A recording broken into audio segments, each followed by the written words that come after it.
But then when they talk about the success of the, Chinese civilization and how incredible, certain parts of it are that they do sometimes admit to in the mainstream press, they say, well, yeah, China's successful, very successful in some capacities, but it's not really communist, So they kind of flip back and forth based on how they want to portray China.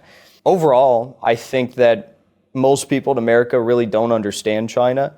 Welcome to Overlap, brought to you by Wave Media. I am Tian Chen. I'm happy to be joined by Jackson Hinkle today. Jackson, can you make a brief introduction of yourself?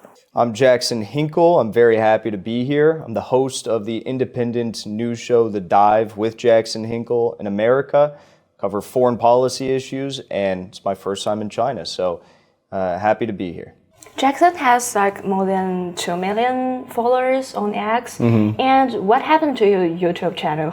Yeah. So that was my main platform. YouTube was for the past 3 years, talking about a lot of issues, but mainly the Russia-Ukraine war when that was going on and the development of BRICS and the multipolar world. And when I recently visited Russia for the first time several months ago, I guess the censorship team at YouTube didn't agree with my views on Russia. I'm very pro-Russia.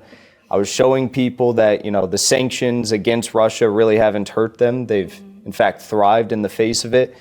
And because of all that stuff, they permanently banned my channel. So it's no longer existent, unfortunately. So you can't get a second account? They banned me on YouTube, Twitch, PayPal, Venmo, WhatsApp, and a whole lot of other platforms, because if you challenge the orthodoxy in the United States, specifically surrounding war and foreign policy, they just have to cancel you because it's too much truth for them. So only Elon Musk give you a chance. Yep, only Elon Musk. There's a few smaller platforms, there's one called Rumble that's an alternative to YouTube, but X, formerly Twitter, is the main one. It's where really all the most important people in the Western world go to debate ideas. So I'm happy that, he's taken it over and let me stay. I would say that would be an honor to get canceled by them. It is a bit of a badge of honor. But it's not in a good way in terms of the influence. Yeah. Okay, so do you know you are pretty popular in China? I guess I've kind of learned that since I've been here, but it's been cool to meet so many creators who are famous on Bilibili or the other platforms, and then they were familiar with me, so that was really cool. It's because one of the posts went viral here on Chinese internet because you posted a picture comparing the situation of Xinjiang and the Gaza area. So that won hundreds, thousands of fans for you. Yeah, it is a really stark contrast when you look at the photos or people vlogging and filming themselves around Xinjiang. And it's so incredible to me that there are various states, various organizations that are funded by the CIA and affiliated groups who are trying to push the narrative that there's something bad going on in Xinjiang. But if you look at the stats, you'd know that Muslims are treated better here than they are in America, for starters. There is nothing bad going on there. It's actually China's trying to, provide some sort of economic invigoration to the people there, and they're succeeding in that. And that's why the West is lying so much about it. They're trying to, stop China from succeeding in building it up and bringing more prosperity to the people. But unfortunately, there's a lot of Americans who still believe that there's something bad going on there. So when did you guys see this sharp comparison? Is it why you started to promote the MAGA communism? Can you just briefly introduce the idea? Because to be honest, when I first saw these words together, I thought that was a weird, if not crazy idea. Yeah. MAGA communism, it's really interesting because the Trump campaign was an outsider campaign. He's an outsider figure, but even more so, the Make America Great Again voter base of his movement is really beholden to nobody, even Trump. They will call out Trump if he has bad stances on the Ukraine war or certain issues. And I think that's admirable because that movement at its core is a working class movement. It's the first time we've had class consciousness reintroduced into the American political debate for the first time in decades. So the whole idea of it started with my friend Haas of the Infrared Show. He went around to Trump rallies and events across America and was talking to average Trump voters. You know, they're portrayed as far right, but when you actually go talk to people on the streets, you know, they're upset with the World Economic Forum. They're upset with BlackRock buying up all of our land in America. They're upset with Big Pharma. They're upset with the permanent war state we live in. They're upset with Wall Street. And at its core, they just want a country that is for Americans, a nation amongst nations that will work with countries like Russia and China to build a better future. And I think that's really beautiful, and it kind of is the essence of communism. It's a country for the people to uplift our standard of living and increase our prosperity. You know, it's like the desires of the people here as well, and something that Xi has been able to fulfill in large part. So that's where MAGA communism came from, and it's made a lot of waves. Mm-hmm. Can I interpret it as only communism can save America? 100%, yes. Only communism can save America. That's a perfect way of putting it. The way we usually talk about it is a country that will focus on development, production, manufacturing, rather than a hyper-financialization of our markets. And in the process of doing that, you know, an economy that will actually value and benefit the people of the country at the same time. Mm-hmm. Sure. So let's get to the young people in the States, because we know that a large portion of your fans are young people, and you yourself is also from Generation Z, I guess. Yeah, of course. So how do the young people in the States, how do they view the domestic and international politics? Do they still care about it? And if not, what do they care the most? I think it's a really interesting time in America because so much of the younger generation, it seems like they almost care more about foreign policy and foreign politics than even our own domestic situation. Seriously? Yeah, I mean, you look at Twitter right now, or you look at any social media platform, look at the major creators and political influencers. They're all talking about Ukraine or Israel or Gaza or whatever it might be. I do that as well, of course, but my focus is always stop the madness that's ensuing, and let's focus back on American politics. So I think that's where MAGA communism kind of comes in handy, because it's like that's the end goal, but first we have to stop all these pointless wars and sanctions and government interference, coups, regime change operations. But you have to think about it like I'm 24, so my whole life America's been waging wars, whether in like Iraq or Afghanistan, Syria, now Russia and Gaza.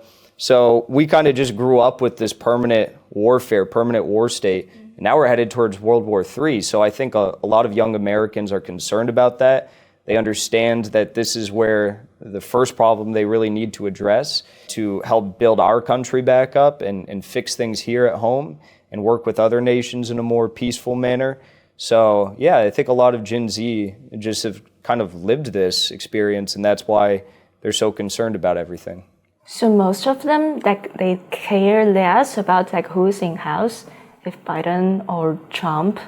I think they see a lot of the internal politics. It's a different name, but it's the same policies, you know? So you could have 400 people in the Congress. You can't make a difference. So yeah. The goal, I guess, is to, through talking about all these various issues, it's to bring about the complete destruction of the current structure of our state as we know it, and usher in something new that will actually prioritize the people's needs. Mm-hmm.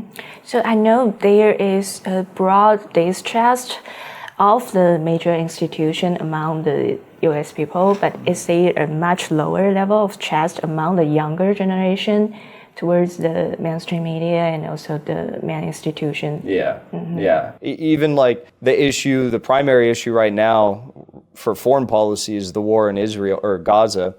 And older people in America are far more likely to support, whatever Joe Biden is doing on that issue. Younger people, almost in unison, like 85% oppose what Joe Biden is doing in Gaza. So there's far less trust. Younger people are flocking to alternative media sources rather than watching. Like yours. Yeah, like mine. And that's how we're winning, by being able to show people the truth and convince them. But that's just where young people are. So can you just give some significant events that people start to realize how many lies they are telling? I know you fight with the CNBC and this kind of channels before. And that makes you much more popular among the audience. The past few years, it's just been crazy. There's a popular influencer in the West right now. His name's Andrew Tate, and he calls what is essentially attacking all of the truth tellers the Matrix. And it really is kind of a Matrix, like from that film with Keanu Reeves, because everything that they've said over the past, 8 years has been just complete and utter lies. Like you look at the Russiagate collusion hoax with Donald Trump, that ended up being a huge lie.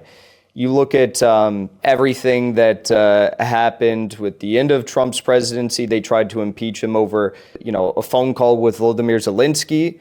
That all ended up being a lie. In America, the media has made a mockery of themselves because anyone that doesn't agree with the mass media, they call a racist or a misogynist or a white supremacist or like they have all these names that they just throw out, and they've kind of just made fools of themselves because no one believes it anymore when truth tellers get attacked. Most recently, the biggest issues have been what's gone on with the war in Russia and, starting that war, agitating Russia, breaking previous promises, sanctioning Russia, all that stuff. I was looking at CNN.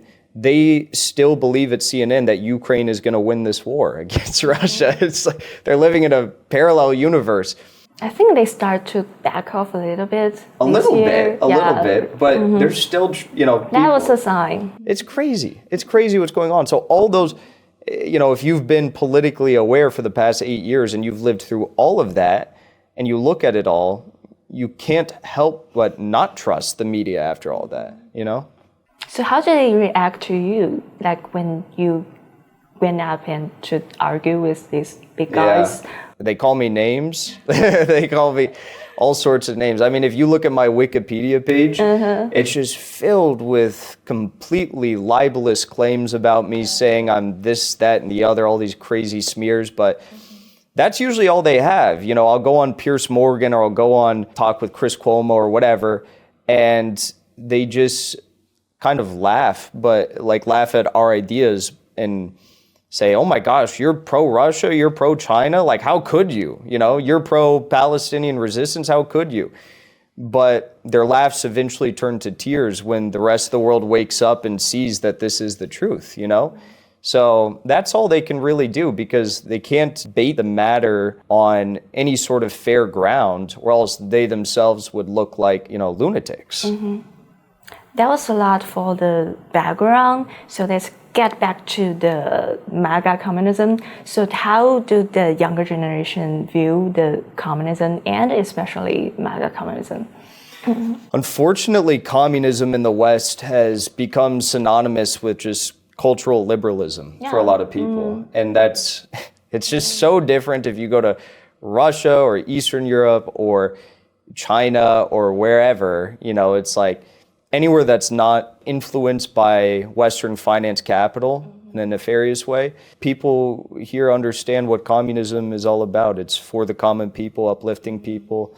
And America, communism for the right and the left has kind of become synonymous with a college-aged person with pink or blue hair, and their pronouns are they, them. It's crazy stuff, promoting a lot of cultural degeneracy and trying to break up the family unit, all these sorts of things. So it's very sad, but I think that one of the beautiful things about this, movement of MAGA communism, and I guess the chief leaders of the movement, like Haas, who I mentioned earlier, is an effort to actually explain to people what communism is. When they hear MAGA communism, they're like, what? And then you explain what it is, and they're like, oh, so communism isn't about this cultural liberalism. It's not about, having pink hair and going to the BLM protests or something like that. It's about something substantive. It's about changing the nature of how our country operates and uplifting the collective prosperity of the people. And I think that's it's been a net positive because a lot of people have learned, about Stalin, about Mao, about what even the Kim dynasty has been able to achieve in the DPRK. And so I think it's been a net positive. So how do they perceive China, and in their minds, can China represent communism? And I believe the communism in China definitely different from MAGA communism. Mm-hmm. I think that when it boils down to it, MAGA communism, communism in America, in the same way that you have communism with Chinese characteristics, and it is distinctly different from Soviet communism, American communism will be communism with American characteristics based on our history, our culture, our people, and the very unique problems that we face, because we are in the belly of the beast with all these issues. And our government is the heart of like all evil. It is this satanic cabal. So we have very unique challenges. Yeah, we have all those unique issues that we have to address in America, and that's why it will be communism with American characteristics. As for how Westerners and Americans, and specifically younger Americans, perceive China, I think that the vast majority of people do perceive China as communist, but there's this weird thing in America where no one wants to admit that communism is successful, right?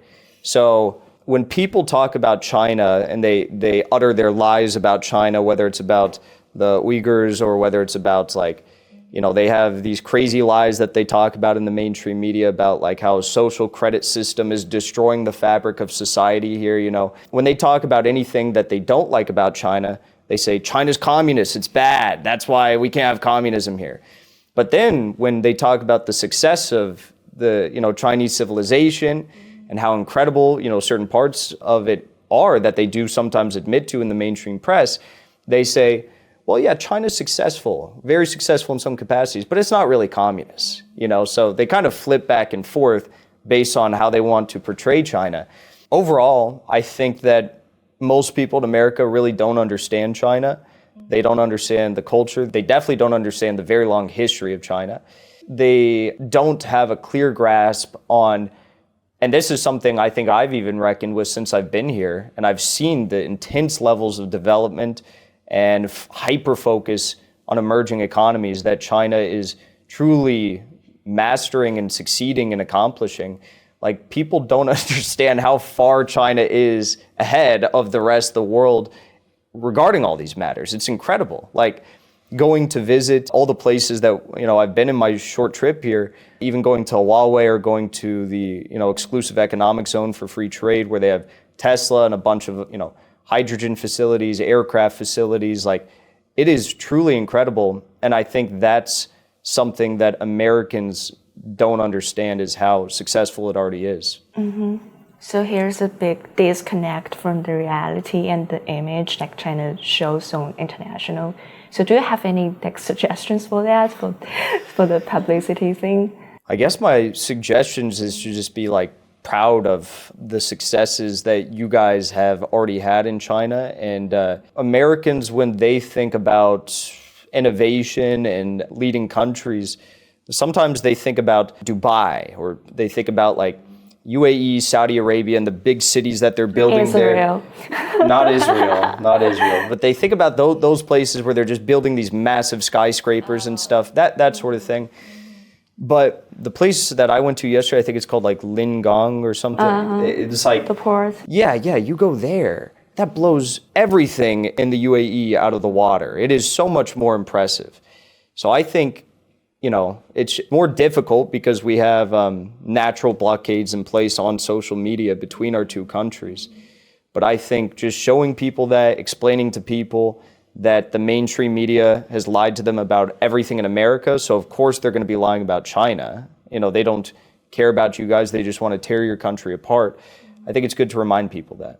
There are more and more influencers and like vloggers, and they came to China and they made like short videos of that. Some of them also went viral on the social media platform, I believe. Yeah, if not get blocked.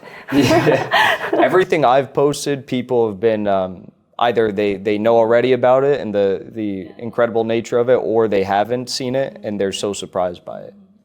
Definitely. So let's get back to the US. So recently there has been considerable controversy within the prestigious universities like Harvard due to, we all know, the Israeli and Palestinian conflict.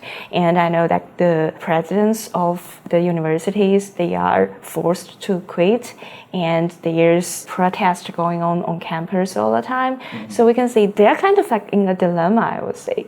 Like they cannot ignore everything happened in Gaza, but they can neither like stand with Palestine. So does that situation representative in the US right now, based on your observation? Yeah, that's just a small microcosm of everything that's going on with the issue of free speech. That is the most important foundation of our country, is this, supposed free speech we're supposed to have. But like I've mentioned, we don't really have it. You get banned everywhere if you tell the truth about these issues. But the thing about the conflict in Gaza, it is the first time that I think the overwhelming majority of the public has kind of said, what's happening here is bad, and they've met an overwhelming pressure to not say that stuff, to censor themselves, whether it's in corporate entities, whether it's in universities, as you just mentioned, whether it's mainstream media news organizations, or even in politics. Like you're not allowed to talk about this issue in particular, and there's so much censorship around it. Even at those universities, there's been protests for Gaza, and what happens is when the students go out and protest, or they write letters to their administrations about these issues, there will be a concerted effort to make lists of the names of the people who went to these protests and prevent them from getting jobs after they graduate at law firms. But the last thing I'll say about those professors and the one at Harvard is they are very liberal. So there's a lot of liberals that still support Palestine, but they're extremely liberal. And when it comes to all of the issues that have risen to the forefront of public debate in America over the past 10 or so years, they've always taken the side of these debates that says we must censor anyone who's racist and doesn't support Black Lives Matter. We must censor anyone who is saying that transgenderism is a mental illness. They're pro-censorship on all these issues. They align with the government on all these issues. The one time they speak out about one critical issue against the government narrative, they find themselves kicked out of Harvard University. And I think that's very interesting. Mm-hmm. So that was in Harvard, and that was in Columbia and MIT. So does that also representative among the common people? No. Not really? No. I mean, the decisions to remove them from their positions?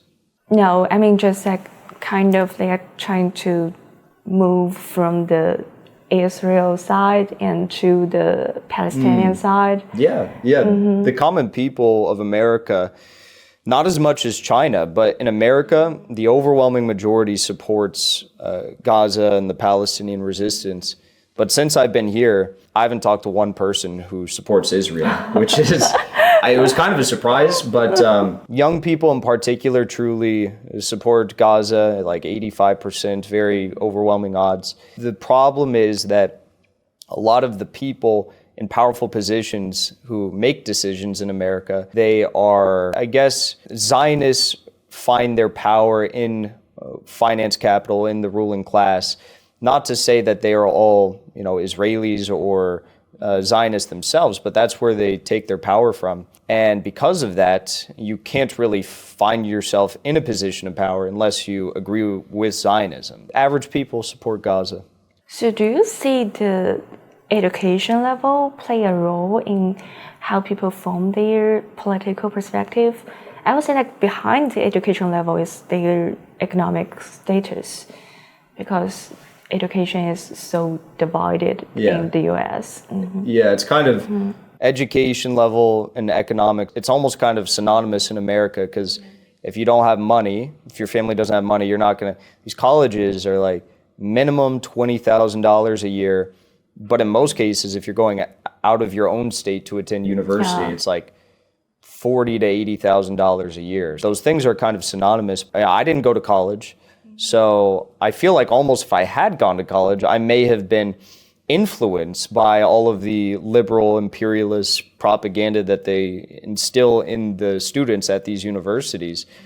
There's, of course, notable exceptions, but for the most part, all of the professors at these colleges and universities, if they were to speak out against the permanent war state, if they were to speak out against what the US government has done in Syria or Russia or is doing to China with regard to the lies about Taiwan and Xinjiang, they would find themselves out of a job very quickly. So there's this, it's truly a liberal bubble in all of the universities all across our nation.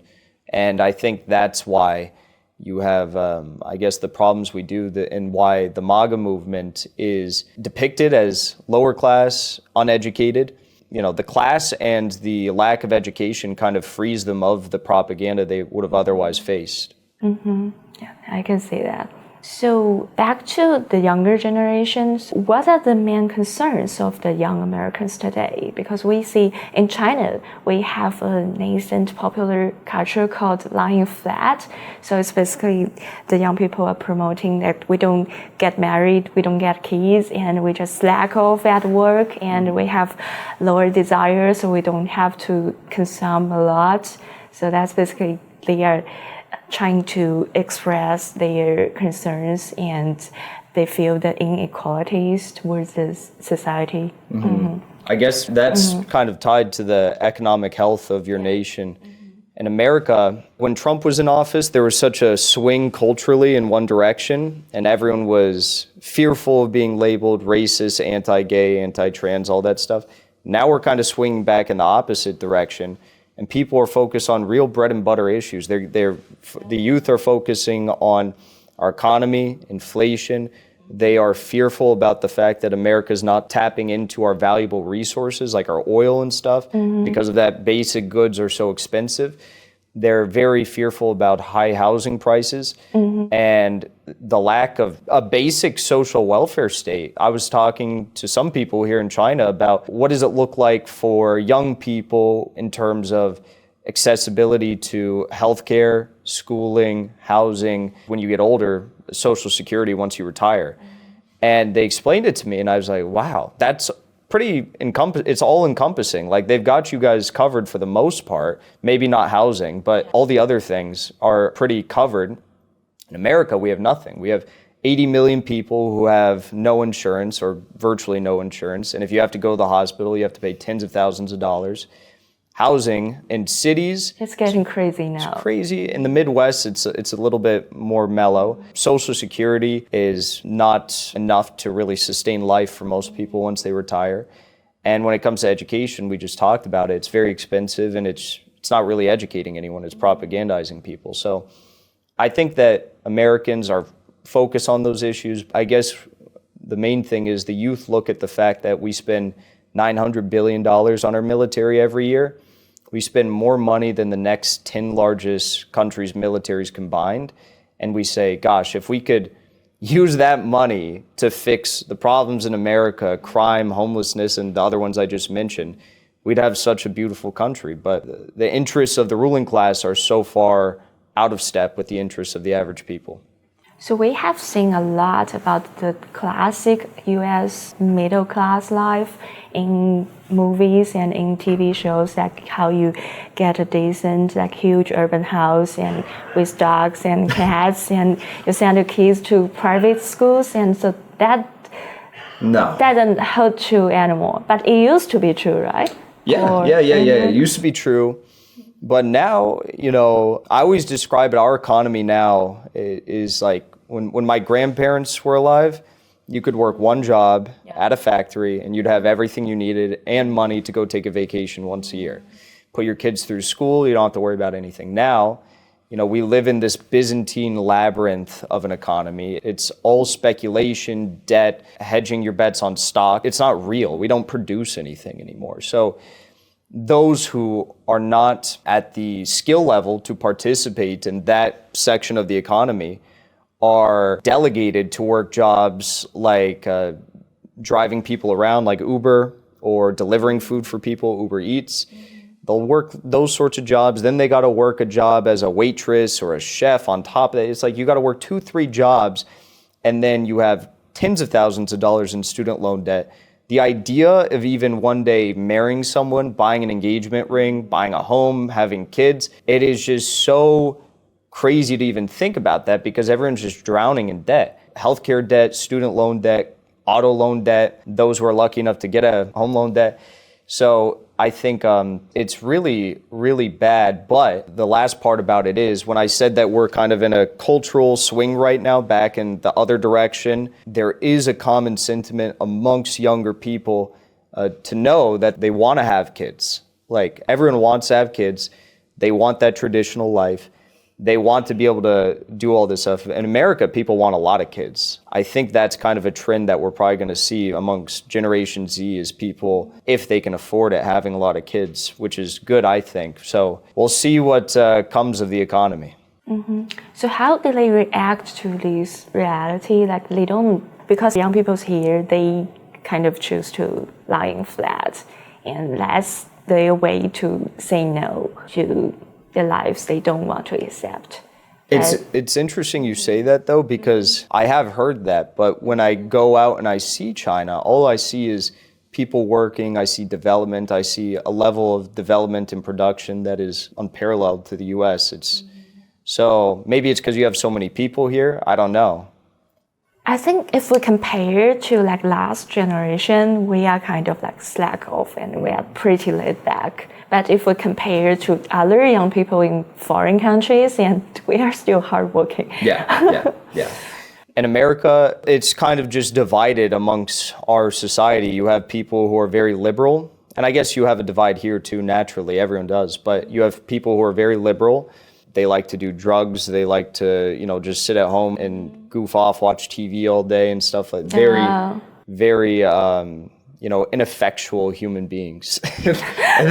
and then you have the other part of society that is, I guess you could say, consumed with the idea of making money for the sake of making money. This individualistic sort of mindset and approach when it comes to how to navigate the economy and work life. And I think that sort of mindset, better than the first one I described, but it's not as good as what I've seen in China, which is the idea that we can all work together for something bigger than ourselves and uplift, this rising boat, rising tide for everyone.